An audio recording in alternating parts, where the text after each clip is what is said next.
Started off with Great Jagras, the first monster that you fight in the game. For a starter monster, it's not bad. I think the moveset's kind of eh. Like, I prefer a lot of the other drones, and like obviously Great Jaggy is the goat. I think as a starter monster, it's pretty decent though. I think we're gonna put it in C. The Raytheon or the Wraths. I think Raytheon is A tier. And Rathalos is definitely worse. He's a B tier.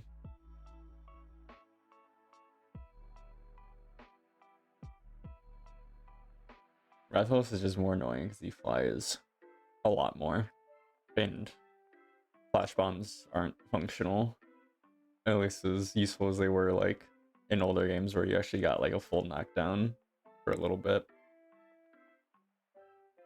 Devil Joe in World. I think he's an okay fight. He kind of feels weird because like he feels like he feels like an old world monster in the new world, which is kind of a little bit jarring. I think he's probably on the same tier as Rathalos for me. Kieran,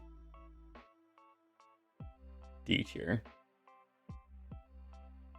Basil, that's an A tier fight right there. The bombing runs are good. He has good tells. It's cool that we have a different invasion monster. And I think he fits the vibe of World pretty well. Gyrototus, this fishy moth. I think he's also D tier. He's just kind of a boring fight. He's not really like annoying, he's just boring. Just doesn't really, nothing exciting about him. Kulu another early game monster. I think probably the same as Great Jagras. I mean, a lot of these like early game monsters for like beginners, they just kind of feel kind of the same-ish. They don't really do a whole lot. I think the egg or like picking up the stone is kind of cool. And then you're like bouncing off of the rock and stuff, and you gotta knock it out of his hands. I think he's probably above Great Jagras, and we'll order this as well. Baroth.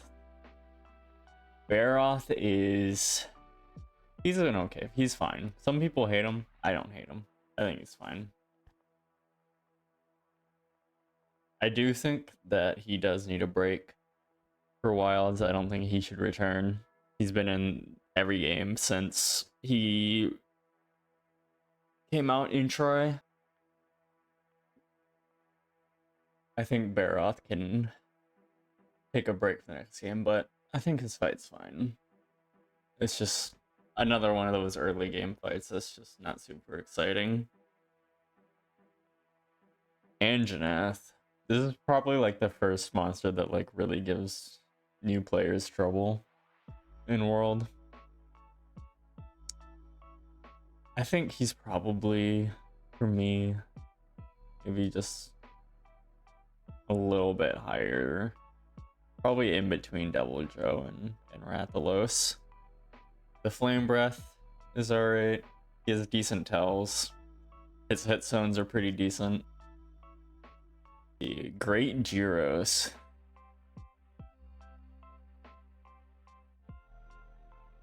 Probably D tier. I don't really like this fight. I think he's probably better than Gyrototus, but I'm not a huge fan. I think his little guys make his fight really annoying sometimes. And like just the amount of like para that can happen is just crazy. I don't know. 90% of fights, nothing really happens, so I don't think it's too bad. Legiana. I think this fight is basically a worse Rathalos fight. He screams way more often. He flies all the time. Ice is like way more annoying of a blight than Fire Blight is. He's like more slender, which makes hitting him just like a little bit more difficult. I think every time I fight Legiana, it just feels like I'm fighting a Rathalos that just is just a little bit more annoying. Puke. I think this guy's cool. He's kind of goofy. I think he's probably the best out of like the starter monsters that you fight. The poison blight's, you know, a good mechanic, obviously. I like the tongue like whipping around. It kind of teaches you that, you know, monsters can be kind of weird, because up until this point, the monsters that you fight are kind of very grounded in their like design. But Puke is like the first one that's like kind of an oddball, kind of a weirdo.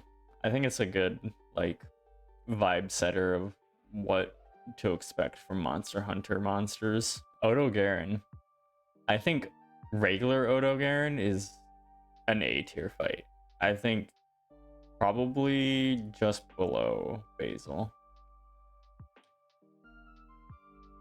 He's a fast monster. He has super big tails.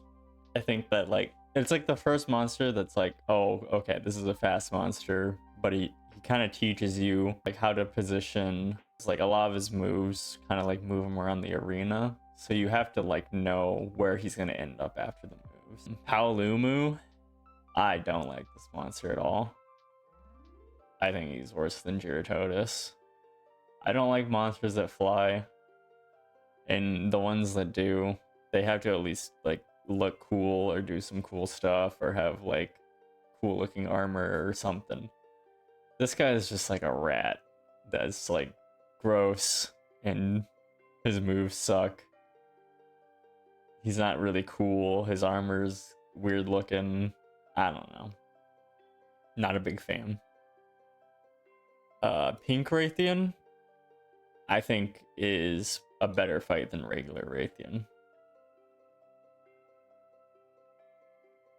I think the tailspin being more horizontal is better, because regular Raytheon, like the tail flip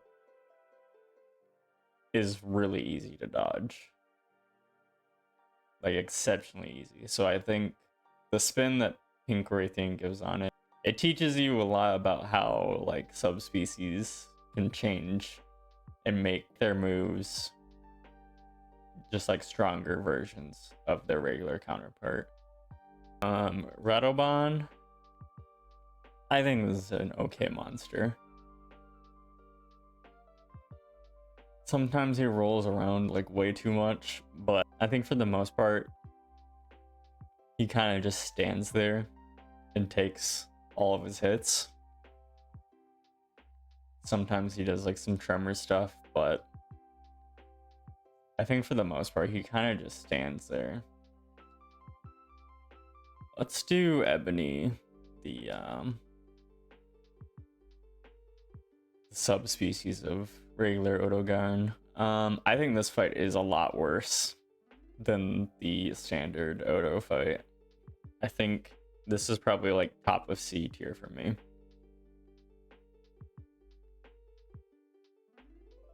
I think that the Dragon Blight projectiles that he shoots and stuff like that is just,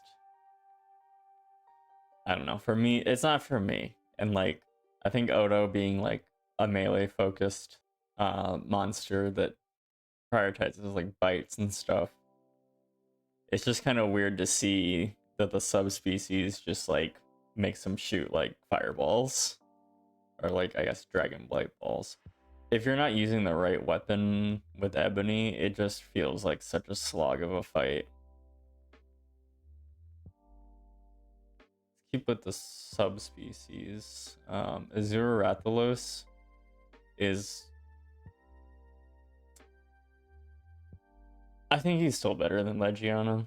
He flies a lot more than regular Rathalos, but other than that, he's pretty much the same monster as Rathalos. Toby Kadachi. This is a good fight. I think Toby's probably... I think he's probably better than the Raytheons. But worse than Noto Garen. Kind of a very like similar fight where it kind of teaches you how to deal with monsters that have big tails but are also very quick. So kind of the same vibes between these two. Plus he's just like a silly little guy. CCUQ. This is probably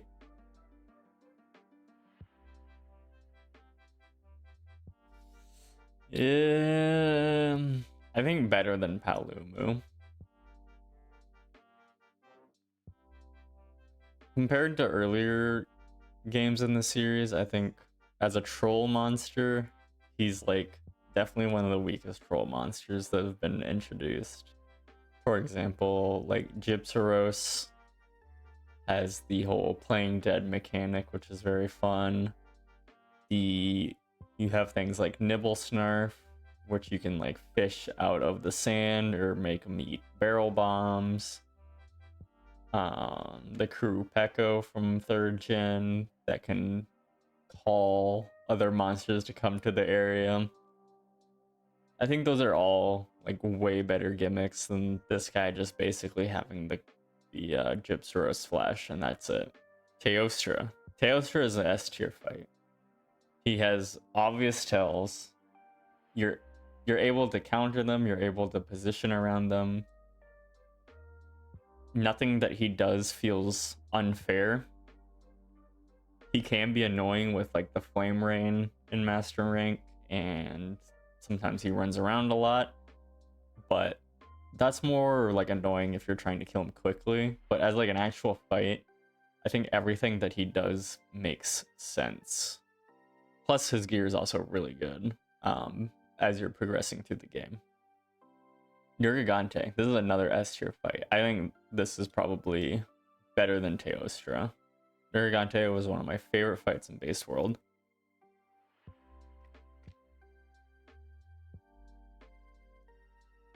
There's no blight gimmicks or anything. He's just trying to beat the living crap out of you. He has really good tells, and like his moveset makes sense. In Base World, I feel like he's like the correct amount of aggressive for high rank, and the super dive bomb is a really good mechanic that kind of makes you want to keep the pressure up. You keep breaking the spikes off of his arms and head and stuff to try and delay it. I think his fight is awesome. Diablos. I think Diablos is actually a really good fight. Some people don't like Diablos. I love Diablos. I think Diablos really teaches you positioning. I think Diablos is probably better than the rats as well. The tail swipes that she does, the like swiping the horns like back and forth, I think they're all like very fair moves where you can very clearly see every one of her moves coming. And the digging mechanic, really not that hard to deal with. You basically just have to wait until it gets close to you and then just roll out of the way, and it won't hit you. You don't even need evade window or evade extender or to sheath your weapon in Superman dive. You just need to time your roll to like get away. So I think it's a really good fight. Black Diablos I think is maybe worse than regular, but just about the same. little bit more charging, which can be annoying to like hit as often. You don't get as many openings. It forces you to learn how to dodge moves by just getting out of the way. And there's not a single move that Black Diablos or regular Diablos have that's like feels unfair, or like you couldn't see that coming, or you couldn't react in time for it. This is regular Vale, I think. I think this is a fine fight. I think probably just above, like in between Puke Puke and Kuluiku. Effluvia can be kind of annoying as a mechanic, but you should be able to deal with everything, no problem. You can dodge through everything that it does, and I think like out of the Elder Dragons, it has one of the lowest HP pools. Zora Magdaros is F tier. They really messed up with this one. Out of all the siege battles in this entire series, this has got to be one of the worst. Even Lao Shenglong in the early games, I feel like, is a better fight than this. The fact that you don't even have to fight the Nergigante that invades, you can just leave them alone, is very weird. I know it's to show that, like, oh, you're going to be fighting this huge threat later on after the Zoro Magdaros, you know, he's so scary. But the fact that you're not even required to fight him, and that they had to add that in the Arch-Tempered version, is just... it shows you that they weren't really thinking about what was going on. It's not a monster that you'll, like, ever go back to fight. You'll do it once in the story, it'll be a slog, and then you'll never look back. Let's do Kushala. Kushala is an F-tier Elder Dragon in Monster Hunter World. With the updated graphics of World, they made it so Kushala's tornadoes are practically invisible, and it's not very clear where their hitboxes begin. As good as like the graphics are in World, that part just makes this fight just almost unplayable. And the amount of tornadoes that Kushala makes is crazy. And another big part is that they changed how poison affects Kushala in World. In older games, if you just poisoned Kushala, you were good. He couldn't do anything. But in World, he still gets to do a lot of tornado stuff. He just can't like direct them and move them around the map as much. Let's see. Lunastra is also an F tier Elder Dragon and monster in general in this game. It's just another case of invisible hitboxes and wind pressure that just make it like impossible to see what's going on. You're just taking damage from things you can't see. The timing of the hits doesn't really make a lot of sense, and it's just never fun to be getting hit by something that you just can't see. Her like supernova compared to Teostra's is just a lot more annoying to deal with. You basically just have to leave the area. Kind of a shame because Teostra is such a good fight, but I guess that's how they wanted to do it. Dodogama, I never really fought this guy much. I mean, he's just like a little guy. I think he's probably better, top of C tier. He doesn't really do much, but you know, he's a cute little frog guy that just hangs around, kind of gets bullied by the other monsters in the Elder's Recess. Nothing really to write home about. Xenojiva, the final boss of Base World. I think this is probably a B tier fight. Xenojiva just kind of came out of nowhere for Base World, it felt like, and the actual fight itself,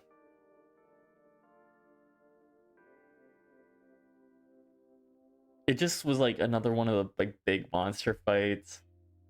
But out of all of them in the series, I don't feel like it was that exciting.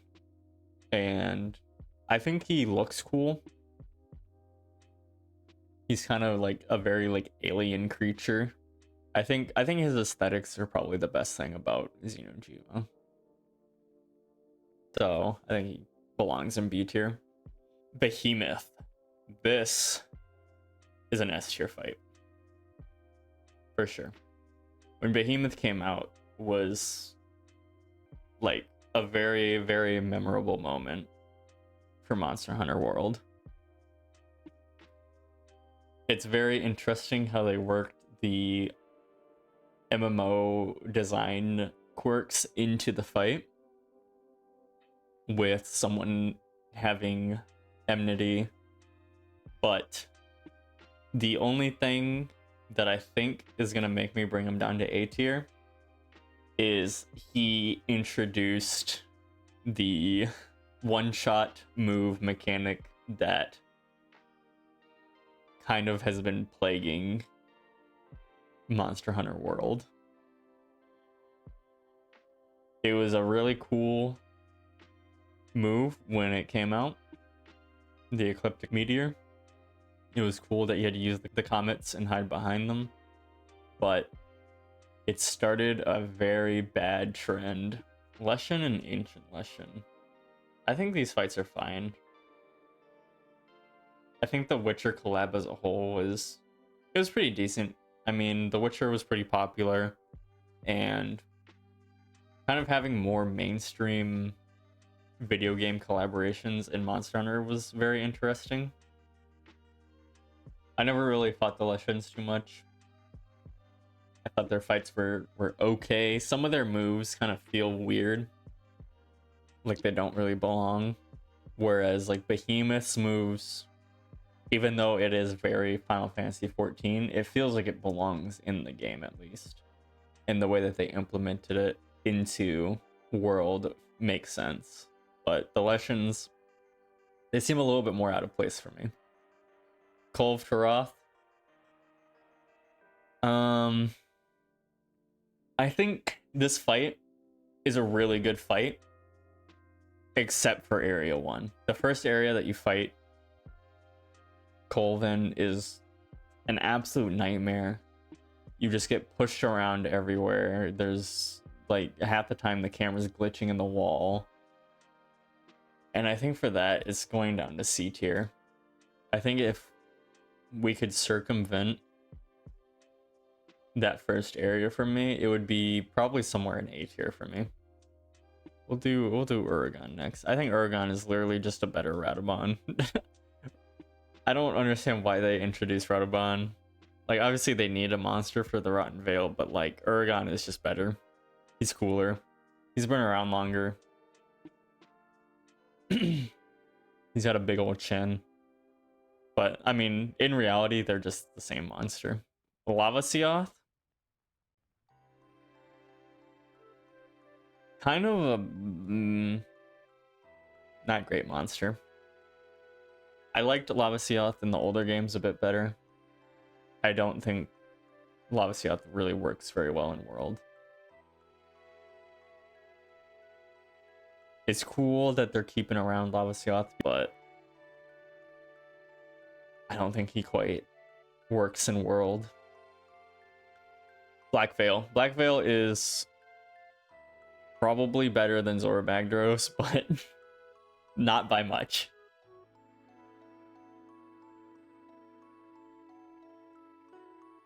I would never fight this monster again if I could help it. The like spore clouds that just go everywhere is just, it just doesn't feel like it was good. And I don't really like, it's like another issue of like, it's just hard to tell like where the hitboxes begin and end. Banburo. I think this guy's cool. The like rushing around with like the tree branch and stuff. I think he's maybe worse. Well, I think he probably is maybe better than KT. He's a cool first hunt of Iceborne. Him running around with like the tree and his horns is pretty cool. Fulgur Anjanath is Anjanath, but I think a little bit worse. Got Thunder. I think the pacing of regular Anjanath just makes a little bit more sense. It feels better. The pacing of the moves just feels better. Even just like regular Master Rank Anjanath is better than Fulgur. Plus Thunder can be pretty annoying to deal with when you don't have stun resist.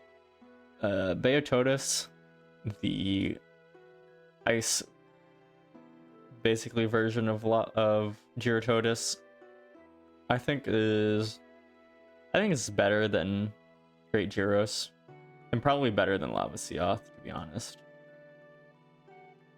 Nargacuga in World, I think is A tier.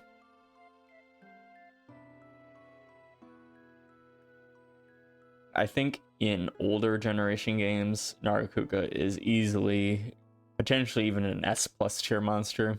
The way, in general, that like the Wyvern Skeleton archetype moves is kind of worse in World, with how they tried to make all of the monsters move a lot more dynamically. It feels like there's just so much weird tripping chip damage moves that just don't really like, they don't quite feel right when they happen, and it makes the monsters look more natural and like realistic, but it's kind of a general problem with World. Barioth is honestly kind of a letdown in World. He's like really, really easy, and his regular version Barioth just kind of flies around a lot, like hovers and glides, and it'd be kind of annoying to hit, which makes the fight just like drag on over and over. I kind of feel very similar to Barioth as I do Legiana. These two fights feel very similar to me, though I think Barioth is a little bit better. Crossfang, though, is definitely an easier monster just because it goes for hits more often, but it's also just a better fight. The ice patches that it leaves on the ground really force good positioning. It does a lot more grounded moves, which makes it a lot easier to fight and get hits off, even though the openings aren't as large. When you get them, you get more of them. So I think Frostfang is way better than regular.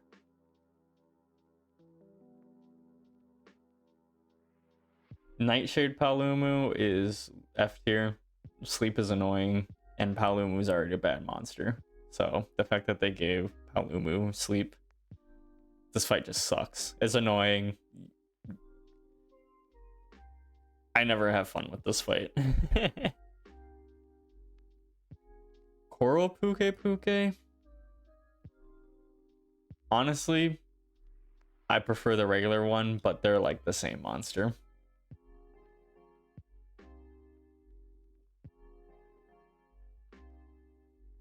Tigrex, same thing as Nargacuga.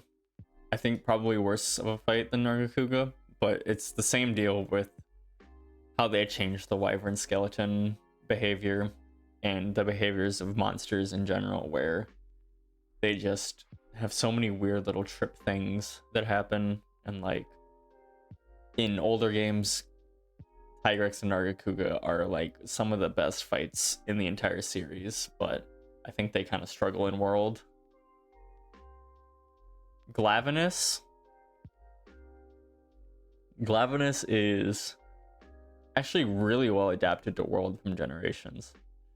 This is a fight that I thought they weren't going to be able to do very well, especially with how weird Generations is. I'm very surprised they decided to bring him back, but I am glad that they did. I think he works really well in World. I think he's probably right around the same area as Nargacuga and Tigrex. His moves, they all make sense. They're easy to dodge and counter. Nothing feels very unfair with him. And he feels very, very similar to Generations. Like he still feels like Glavenus. Acidic Glavenus is just a worse Glavenus. Defense down is a very annoying ailment to deal with. His hitboxes feel a little bit worse. But I think the main thing is that defense down just kind of sucks. Regular Bracky. Regular Bracky is a B tier fight, I think. His hitboxes feel like they never hit you, which can be good, but it also makes it kind of annoying when you're wasting time trying to either counter or evade through something that isn't gonna hit you. Sometimes you'll literally get hit by his fists and it won't actually hit you, it'll just move you around. So you'll use, on Longsword, you'll use a Foresight Slash, or on Lance, you'll use a counter guard, and you'll just sit there and nothing will happen. Even though you clearly got hit by the move, it even moved your character. I don't really understand his hitboxes. I would love to see like a model that shows where his hitboxes are during his moves, because they feel very, very disjointed from like where they look like they should be. Raging Bracky though is an excellent fight in this game. S tier fight for sure. Probably better than Teostra, but worse than Nergigante. He's just more aggressive. You have way more opportunities to counter or guard his moves and retaliate. I think monsters that have more uptime with what they're doing are just better. Raging Bracky does not have that problem. He keeps up the aggression. It keeps the pace of the fight going of, you have that loop of dodge, attack, dodge, attack, dodge, attack, dodge, attack. Brute Tigrex? Honestly, I like Brute Tigrex more than regular Tigrex. He runs around less. He does more roars, and the way his roaring works is it's really easy to either dodge or counter or do something with, and sometimes regular Tigrex has the problem of he just runs around the area way too much, and it kind of feels like you're just like running after him. Brute Tigrex, he kind of sticks to the hunters a little bit closer, which I think enhances the fight. Shrieking Legiana, like literally the same monster. Honestly, I don't even know the difference between these two. I even the optional quest where you have to fight one of each, I probably couldn't even tell you which one I was fighting at each time. Like which one of these I did first and which one of these I did second. These are the same exact monster. Namiel. This is a B tier fight, I think. This fight can be really good, depending on the weapon that you're using, or it could be really, really bad, depending on the weapon that you're using. It really depends what weapons you like, and for some of them, it feels really bad to try and fight this monster. I think overall, though, it's probably better than Rathalos. But if this monster was better to fight with every weapon type, this would easily be in A tier, probably in the upper regions of A tier. Rajang. This monster, I think, is probably top of B tier with Bracky. They made a lot of changes to Rajang with his inclusion in World. A lot. Probably the biggest overhaul out of any monster, to be honest. This is probably the game that Rajang is the hardest on. But I think it's probably also one of the games where he's the least fun in.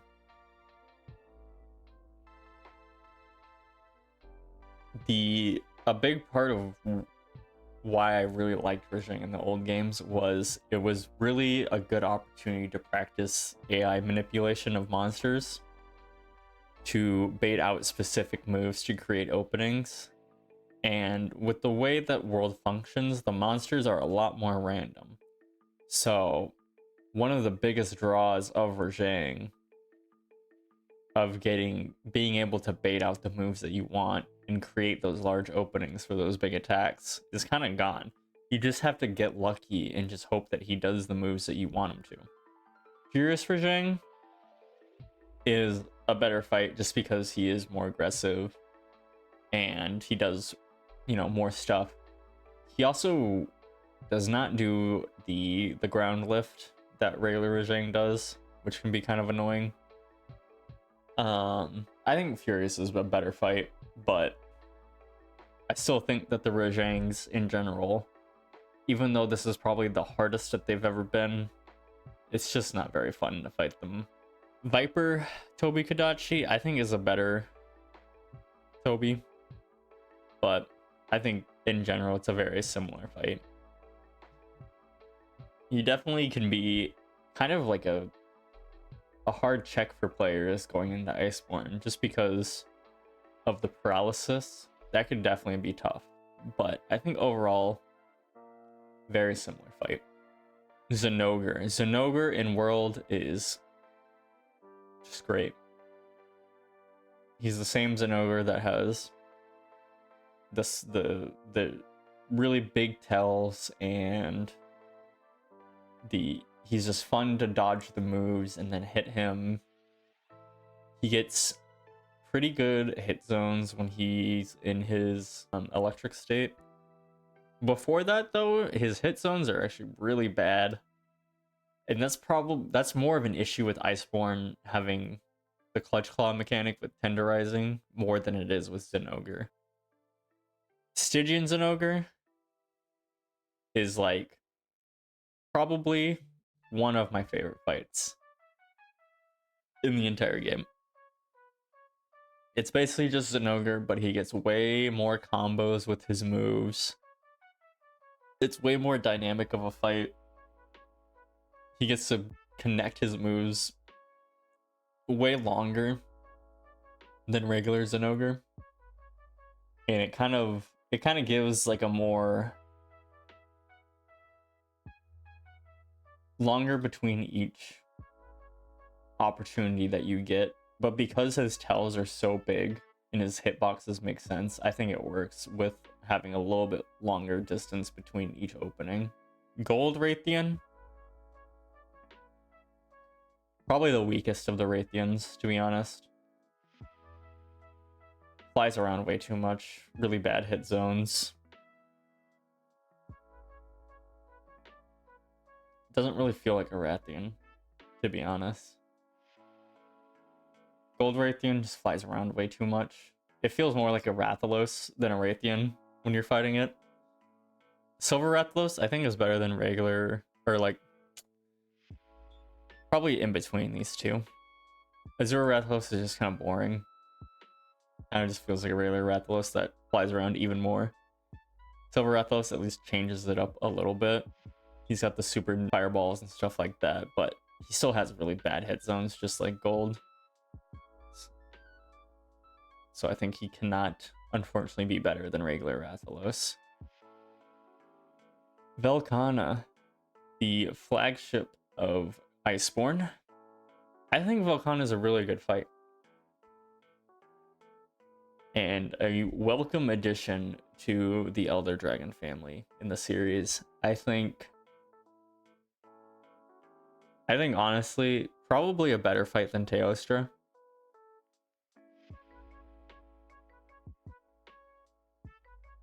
The Arch-Tempered Velkhana as well is a very, very, very good fight. It's very engaging. You really gotta pay attention to what's going on. Young Garuga in World is... honestly, I didn't really like this fight very much. I think I like Garuga in older games better than I did in World. It kind of feels like young Garuga's out of place in this game, which is kind of weird. Because we have monsters like Kuliku and stuff, but like young Garuga just does not. I think both of them are probably in similar, right next to each other, interchangeably. I think they're essentially the same fight, but it just doesn't feel like it belongs in this game. As Shara Ishvalda, the final boss of Iceborne. I think this is an awesome final boss, and definitely better than Xenojiva as a final boss. As a fight, I probably enjoy it. Probably a little bit less than Fears for sure. I think the reveal of the monster inside the rock is really cool. And it's very reminiscent of Generations Ultimate's final boss, with the twist reveal of during the second phase of the fight. The design is really cool. It looks so weird, which is kind of cool. A lot of the monsters added in World don't really like give off that same vibe that older games did. Seething Basil,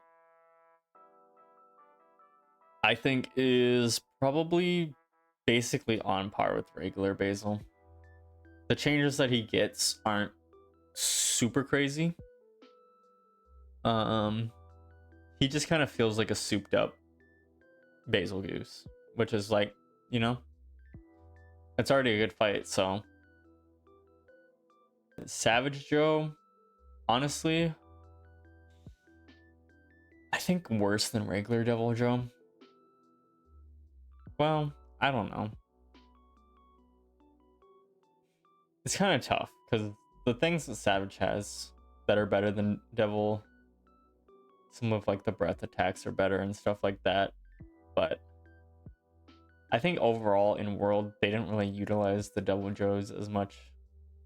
They kind of, that Devil Joe off on the sideline didn't really do much with them. But I think overall these two fights are probably pretty similar in how they feel. Bruno Nergigante is just a better Nergigante. The pacing is way faster. You get a lot more of those loops of attack, dodge, attack, dodge, attack, dodge, or going through that cycle over and over again. His ultimate move is honestly easier to deal with than regular Nergigantes, where regular Nergigantes you really have to basically either have a Vade window or you need to sheath your weapon and Superman dive. But Ruiners is more concentrated. Safi Jiva is probably worse than Braki and Rajang, but better than Acidic Glavenus. You really do need like a full squad of 4 people to make this fight fun and to clear it with like any kind of resemblance of quickness. But another big thing that really holds this fight back is just another one-shot move mechanic. Now, it's cool and cinematic when it first happens and the music cuts out and stuff, but Safi's one-shot move, the rocks are just there, you know, so there's no thinking about it at all. Elatrion,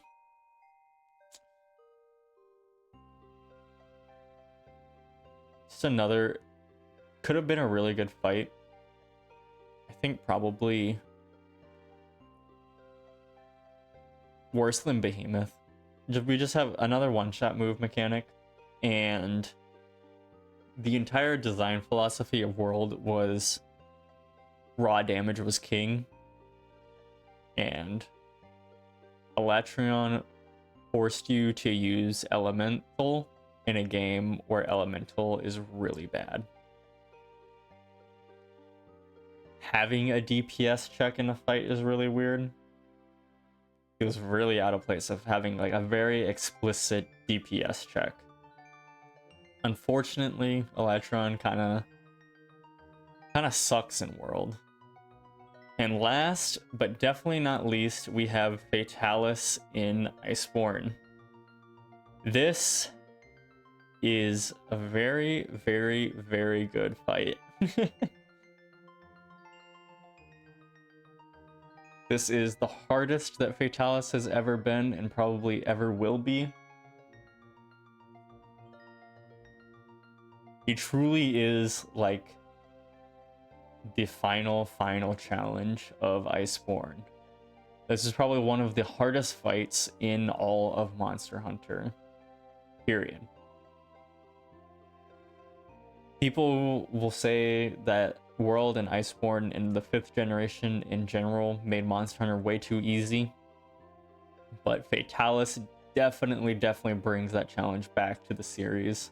His moves are really good. He has really good tells on his moves. It is such a knowledge check where it feels really good once you start learning what his moves are and how to counter them, how to position around them.